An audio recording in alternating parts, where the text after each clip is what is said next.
Hello and welcome back to the X-Files Revisited. We are on to Season 4, Episode 8. Let me try this. Tunguska.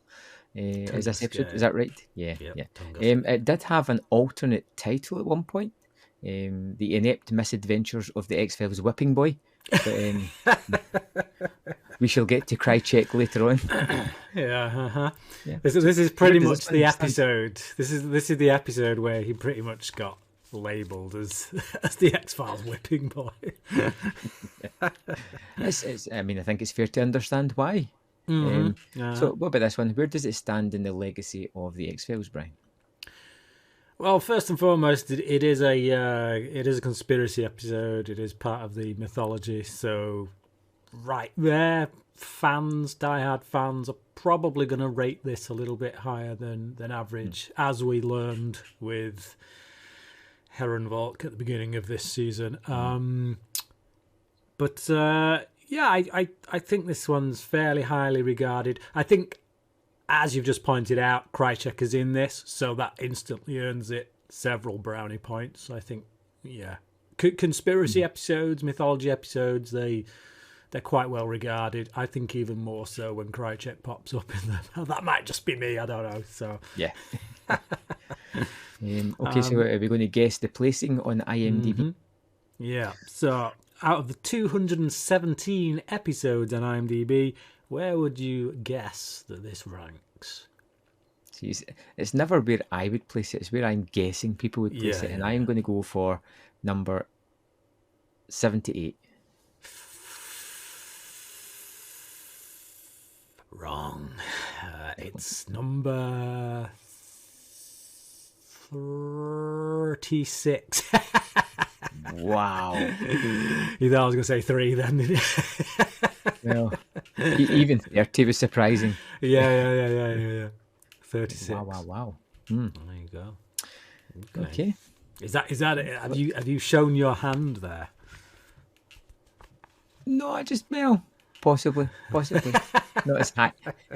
Not as high as the fans obviously rate it. Yeah. Okay. Let's dive in. All right. So we start off the episode at a Senate subcommittee in which Scully is kind of being grilled by this committee as to the whereabouts of Mulder. They want to know where Agent Mulder is, but Scully isn't interested in answering where Mulder is. She's more interested in talking about, it seems, a conspiracy that is at the heart of the government, and as a result, she is close to being held in contempt. And then we cut to the opening credits. We don't get a douchebag sheriff. We get a douchebag senator. This guy's just such he's on a power trip. It feels like she's. Answer this question, Miss Scully. If I tell you people could die, well, I don't care. Just answer the question. Let those beneath me die. It's just such a and then there's a little mystery of where Mulder is, and you're kind of curious, somewhat. So it was interesting enough. Yeah. Okay.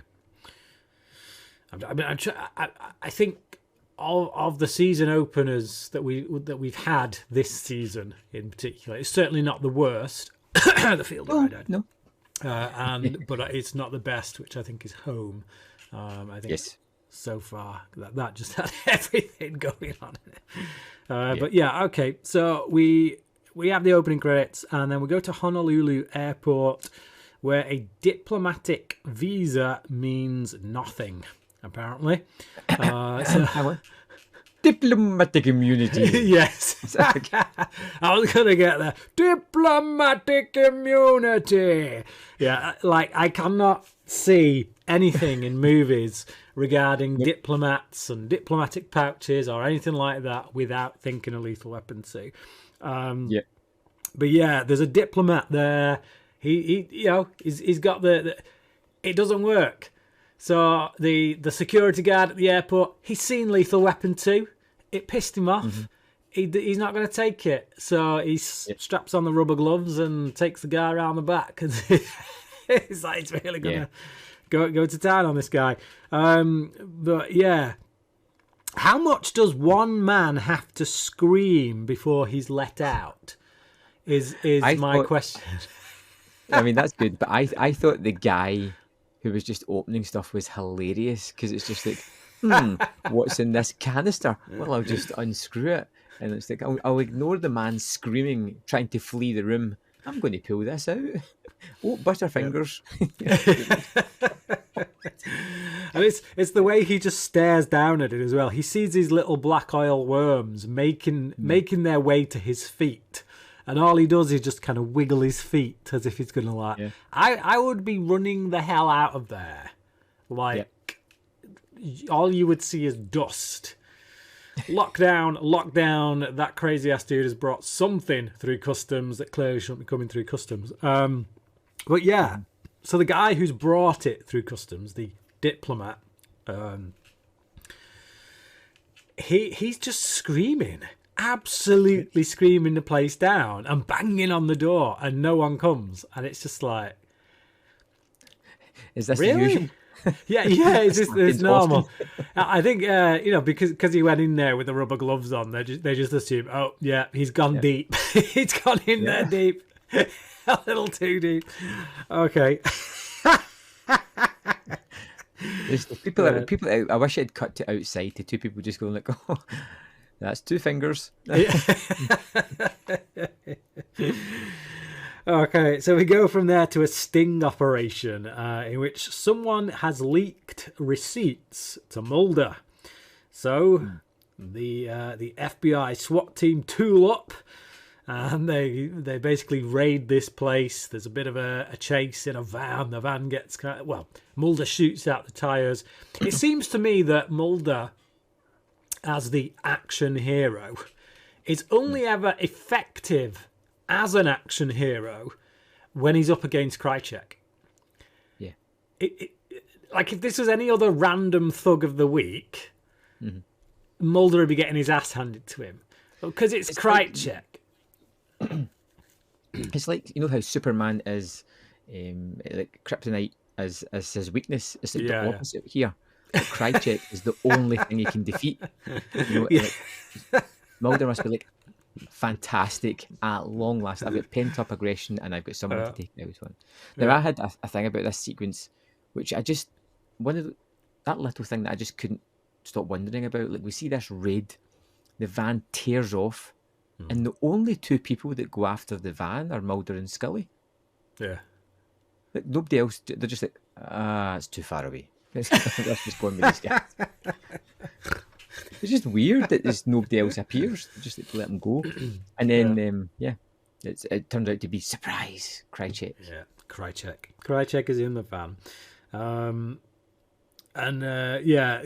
Krycek implies that he is the one who led Mulder and Scully to the place, because he was like, "Who do you think sent you those receipts?" So yeah, and what does what does Mulder do the first time he sees Krycek? Starts beating him up, doesn't he? He just literally starts hitting him. Like, you never see Mulder do that with anyone else. Yeah, but he just starts slapping him around. Yeah, but we can never forget Krycek killed Mulder's father, and for all intents and purposes, killed Scully's sister as well. Now, he blamed the Hispanic man, but it was a darkly lit room. It could have been anyone that pulled that trigger. So, right. So, Mulder and Scully question Krycek, and Krycek says he wants to expose Cancer Man and his group. The question is, are you buying it?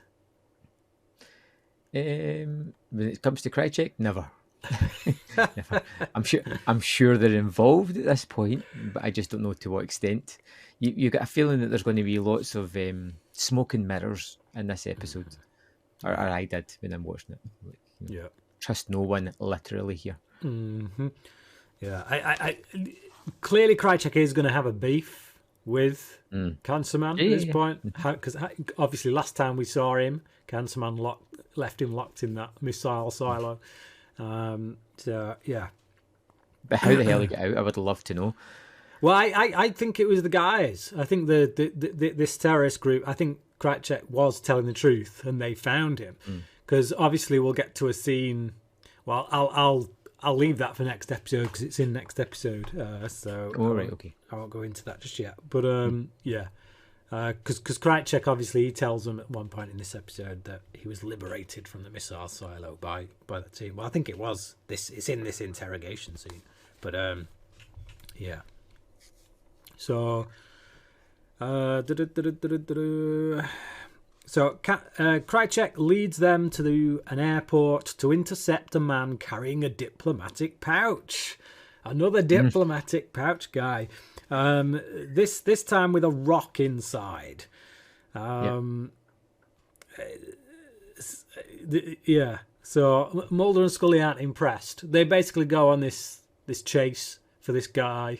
To try and get this pouch off him, and the guy drops through it. the least secure and most abandoned airport I think I've ever seen. Let's not forget this is pre 2001. Yeah, obviously because they're running through every single door without any kind of check. Yeah, it's hard to imagine a time. But pre 2001, this isn't that hard to imagine. If you're watching this these days, having not lived through the 90s, it would seem very odd, I would imagine, and quite unbelievable. But so they're not impressed anyway, because they open up this diplomatic pouch and it's just a rock inside. And so Krychek is taken to Skinner. He's got his guns out. He's top off this start. Yeah. I reckon this is Mitch Pileggi saying, I want to be topless in this scene. When I take Krychek down, I want to be topless. I want to show off my my torso and just nail this. I walk about the house with just my suit trousers on. Yeah. So obviously everyone has got a beef against Krychek for various reasons. Because obviously in Paperclip, Krychek tried to kill. He cornered Skinner in a stairway and kind of took the tape off him, and him and two other guys beat the crap out of him. So Krychek, Skinner has got a beef to, this is payback basically. And so he sticks Krychek out on his balcony, handcuffs him to the balcony, and then just says, "Think warm thoughts." Because he's like, "It's freezing out here. I'm going to freeze to death." He's like, "Think warm thoughts," which is a great line. So, so we go to Scully and a doctor called Dr. Sachs, who are looking at the rock, and they determine that the rock is from Mars. Yeah. And Dr. the scientist is super excited. He's loving it. Yeah, they're overloaded. Yeah. Dr. Sachs wants to take a core sample, and you know that good things always came from taking a core sample out of alien material. Yeah, and I'm not going to lie. I thought it was going to be like more subtle than what they actually do to get a core sample. I was surprised when it goes to the scene later on. Yeah, just literally just sawing it. I thought it would be like drilling into the middle, taking something out, like with a dental drill or something.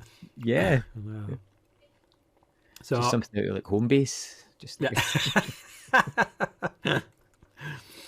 Cancer Man catches Skinner on the way to work and asks him about the pouch.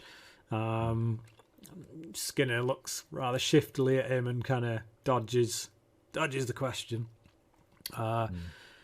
Pouch Man is then killed by Krychek. Yes. So interesting to note that Nicholas Lee, who plays Krychek, did his own stunt work for this.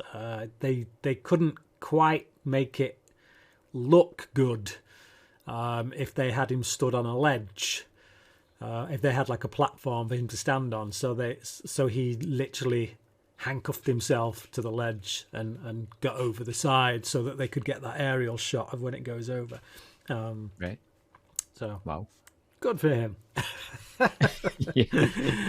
But yeah, he grabs Pouch Man, who doesn't notice the handcuff that's like wrapped around the railing. He just kind of grabs him, pulls him over. Bye Pouch Man. So much for diplomatic immunity, eh? Yeah, but I just don't understand how that works. The whole handcuff thing. I'm probably overthinking it. But if you're on the outside of the railing and it's handcuffed, it can't go over the railing. Do you know what I mean? No. Because Krychek is on one side and it's handcuffed that side. And if the railing's just a pole, so there's a gate, and then the top pole has a handcuff around it. Well, a handcuff will just spin. Yeah. So he's he's literally just hanging from the top, so he wouldn't be able to be below the railing. You would see like them. He'd be like that much of the handcuff, and then you would see. Yeah, but you can't see through the barrier though, can you? Can you not? I'll need to go back and check because if you look at it, it's like but like you'd have to be like really low or just like there has to be like a but the guy should still see the handcuff. Should see something on the top railing and go over and be like, what the heck? So like, why does he go out to the balcony? Well, he's just looking in. He's looking for the pouch. Any rocks? Rocks? Yeah, any rocks here anywhere? No? Rocks? No. So, can be contrived, shall we say? Maybe a little bit. Cool. It's a cool sequence. I'll buy it. So, Mulder tells Scully that another diplomat was stopped in Honolulu carrying toxic soil. So that was the guy from the beginning who was screaming and shouting. Why all the trouble to get it onto American soil?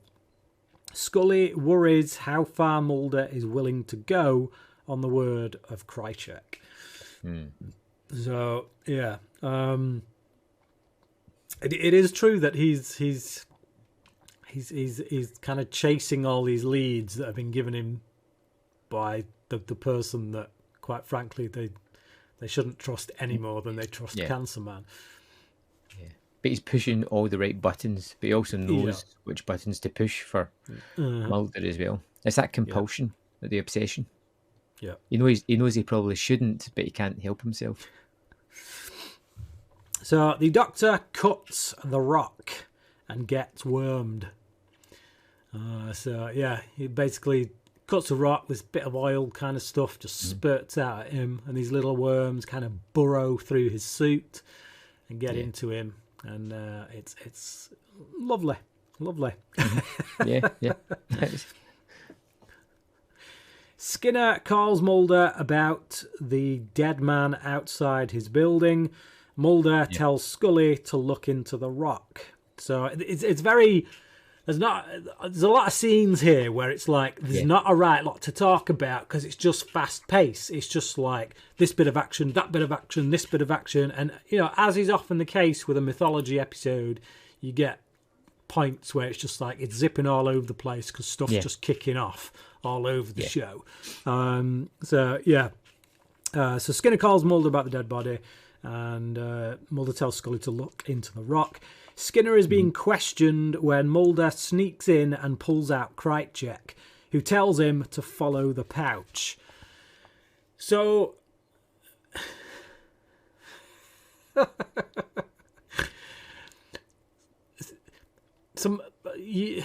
Mulder is able to get into Skinner's apartment before the cops have even been in there. Mm-hmm. So the cops they're at a point where they're questioning Skinner, and Skinner's even talking about his apartment. Yeah. And yet they've still not been in there before Mulder gets there. Okay. The cop actually says to Skinner, there's a man hanging from your balcony, does he not? Does he? Yeah, I'm sure he does. I'm 100% sure he does. No, he says there was reports. There was reports of a man hanging from your balcony. Right. So... And they've just not bothered checking. Exactly. So it's a bit odd that Mulder is able to get in there, get Krychek out, before the cops have even gone in and it's odd. I mean, I know he's assistant director of the FBI and everything, but come on. As we see, diplomatic immunity doesn't work. Yeah, so Skinner's being questioned and Mulder sneaks in, takes Krycek, who tells him to follow the pouch. Scully calls to tell Mulder about Dr. Sachs, says she doesn't know if he's alive or dead. He's just kind of stood there in his hazmat suit. Yeah, frozen in time. So Mulder goes to see Marita Covarrubias. She says the pouch travelled... Yeah. Hang on, Brian. Go on. I had no idea who this was. Really? Was this the new Deep Throat? Is this the new... Yeah. Yeah, I started assuming it was her. I couldn't remember what she looked like. Serious? Seriously? Man alive.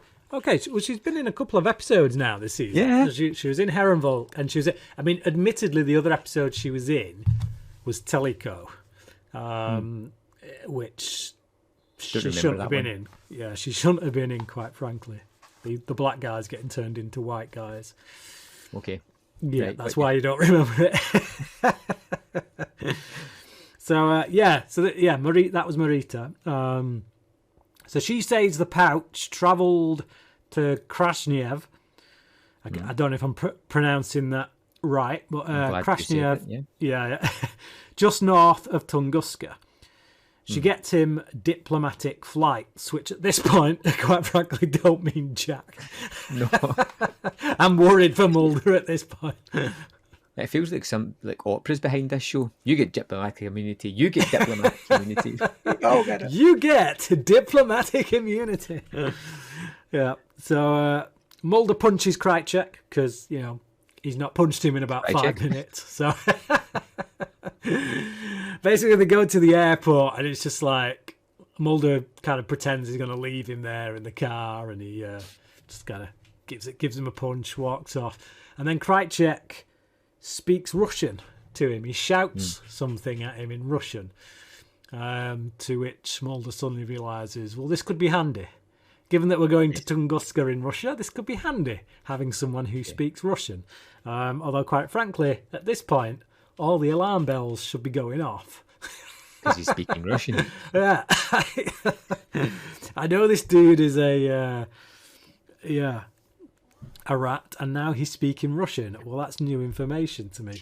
So Scully and Pendrell go in to look at Dr. Sachs, and he shudders. So they're looking at him, and there's a little bit of a jump scare because Dr. Sachs kind of. So clearly he's still alive, but catatonic. Yeah. So always good to see Pendrell, but not much for him to do, to be honest. Yeah. 100%. So Mulder has more fun with Krycek at the airport parking lot. Oh no, okay, so that was a separate. So he punches Krycek, and then they get to the airport, and then he has a bit more fun. It's basically just, this episode is just Mulder torturing Krycek. So it's all good. He deserves it. So that's when he swears at him in Russian. But so Cancer Man goes to see the well-manicured man, and well-manicured man gets pissed off when he's told that Mulder might be on his way to Krasnyov or Krasnyov. I have no idea. Some place beginning with K. That place near Tunguska. That place near Tunguska. Yeah. Okay. So this is an interesting kind of dynamic in this. Well, in both of these episodes, but we'll get to the next episode when we get to the next episode. But certainly within this two-parter, there's a bit of a power kind of pissing contest going on between Cancer Man and well-manicured man. You can tell there is animosity between these two men, that they have different ways of doing things, that Cancer Man kind of wishes he was running the show, and if he was, he'd be doing things much more ruthlessly, I reckon, whereas well-manicured man... There's a comment that Manicured Man says about if we need a trigger man, we'll give you a quota, something around that. Just calls him a trigger man. It's a which does feed into a lot of what we got in the last episode with the musings of a cigarette smoking man, in which he was a trigger man on multiple occasions. Yes. So okay. So Scully is in Skinner's office with a letter of summons for the both of them. Scully clams up when she's asked for answers. So she's starting to get nervous now because obviously... But she's never told that he's left to go to Russia. Is she? Well, yeah, no, but one could assume that Mulder will have told her. I don't think I've been told. I don't know. I don't think you need a scene to know that Mulder is going to give Scully a bell and say, "Hey, I've got some tickets to Tunguska. I'm off." Or, I've got a lead in Russia. I'm off. Whatever. I just... But we've seen him like when he's obsessed and he's on the trail or something, he just disappears and goes after it. But I mean, like, she doesn't even have to know where he is. The information she does have is that he's following the pouch. Yeah, but so she can't say for sure where he is, so she could just I don't know. Well, yeah, she can say that, but the truth is she knows that Mulder has gone looking for the pouch and that you need to find the pouch, but she doesn't want to give that information away because she feels that these same government people who are grilling her are also looking for the pouch because they're the ones who've lost it and they want to get it back. So, or that could be what the case is. So she's clamming up because, again, it's that trust no one thing. Who do I trust here? I don't know what to say, and until Mulder gets back, any information I give could put his life in danger. So,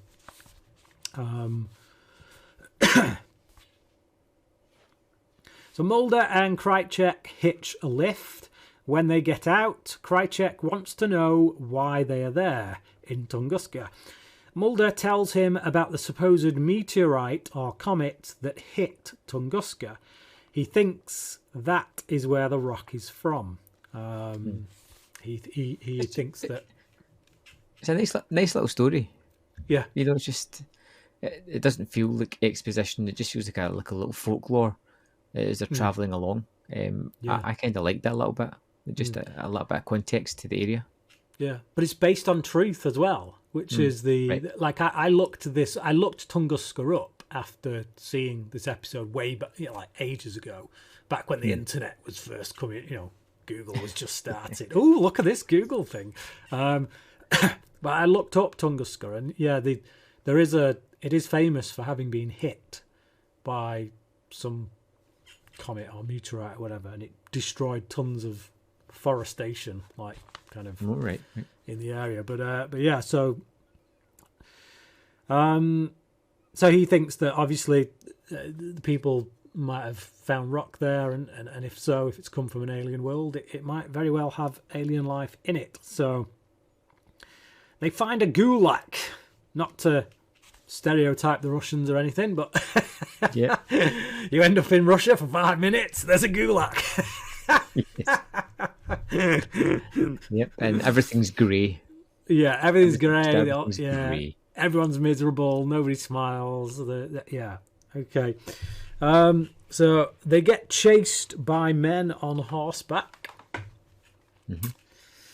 So Mulder wakes up in a cell with a man speaking Russian through the walls.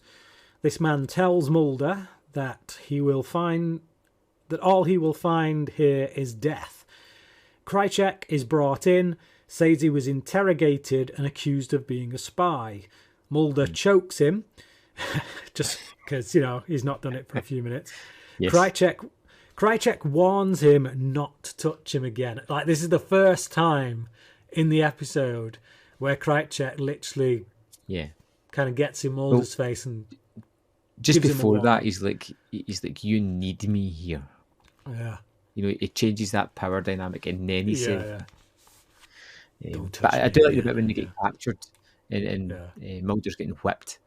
Because he's just whipping people. I like how they do the whip going at the screen several times until the last one, the screen just goes black and you hear that crack and he's been... Although it would have been nice to see like a whip mark in his face when he wakes up, because I'm pretty sure it'd do more damage than what we do see. It did kind of remind me of like Planet of the Apes. You know that? Yeah, kind of yeah. sense. Apes on horses. Not to equate Russians to apes. No. No. They Not do where far I was worse going. things. Uh-huh. Skinner and Scully go to Senator Sorensen's office. He grills them about the man on Skinner's balcony and asks where Mulder is, seeking, and to which Scully replies, seeking answers. This He's guy's such an ass. Oh. Do you know what perjury is? These are like high-ranking law officials. I wish one of them had said, "No, can you educate?" Like, just bring me up what to a speed on douchebag. that, please. Yeah, big time. It's like I prefer the douchebag sheriffs, to be honest. Yeah, I can have more fun with a douchebag sheriff. yeah, because you know this guy's just going to continue being a douchebag in power. Mm-hmm. Yeah. So Mulder and Krychek are brought food. It's like the worst slop ever. I never understand in these like gulags and places where they have a slave labor force. It's like, does it not kind of suit your purposes to make sure that your slave labor force is Well fed. Yeah, well fed, so they can actually do the work. It's like nobody's surviving more than 2 weeks on the crap that comes through that door. Yeah. It's literally like brown water. water. It's good. I can just picture the cook in the kitchen, all just like stains everywhere, and Yeah. he Just like looks picking like his nose. And fucking it in. probably looks like Handful of cockroaches. Leatherface or something. Okay, so they get their food, and Krychek speaks to the guard. Man in the other cell tells Mulder that Krychek is not his friend, says he will die in the experiment, and then men burst in, inject Mulder with something.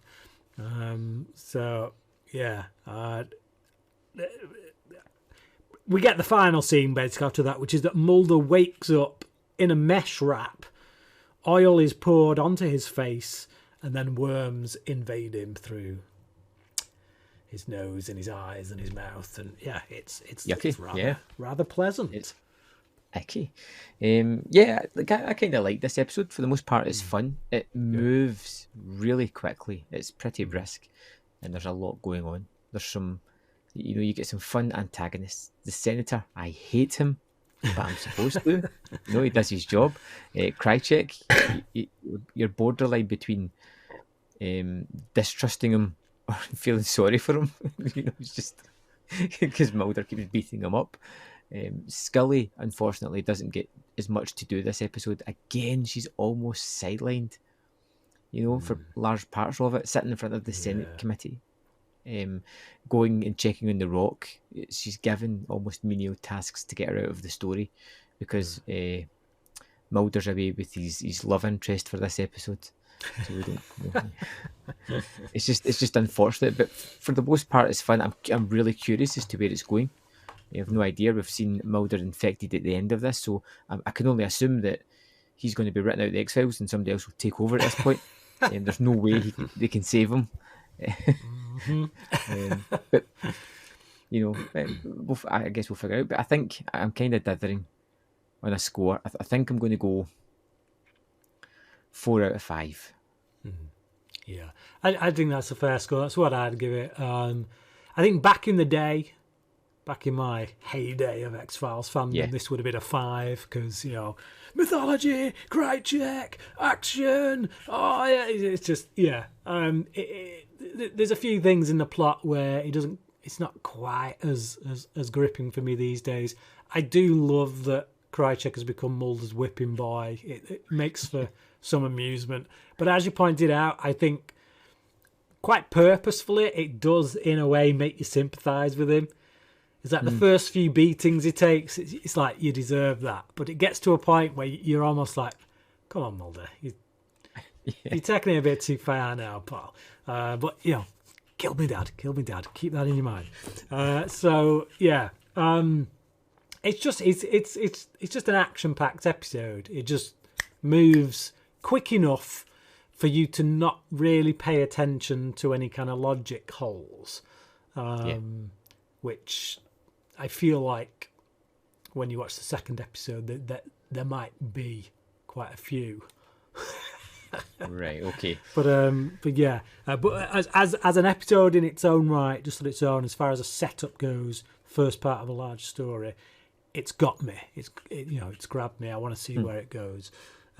Same. And I would give it a 4. Yeah. Yeah, I want to see where it goes. And speaking of where it goes, the next episode is Terma, the second part. How does this pay off? Is it a good episode for the fans? I don't think it's a bad episode.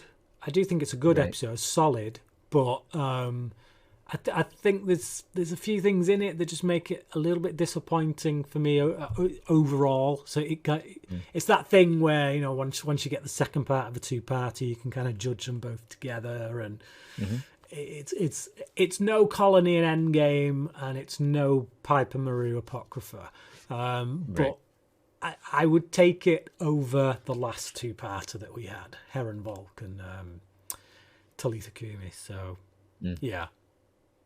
All right. Okay. There we have it. So we will see you in the next episode where we're talking about episode 9, Terma. Hopefully it answers all my questions, but as we just heard, it might not. We shall see. Thanks for listening, and we'll see you next time on the X-Files Revisited.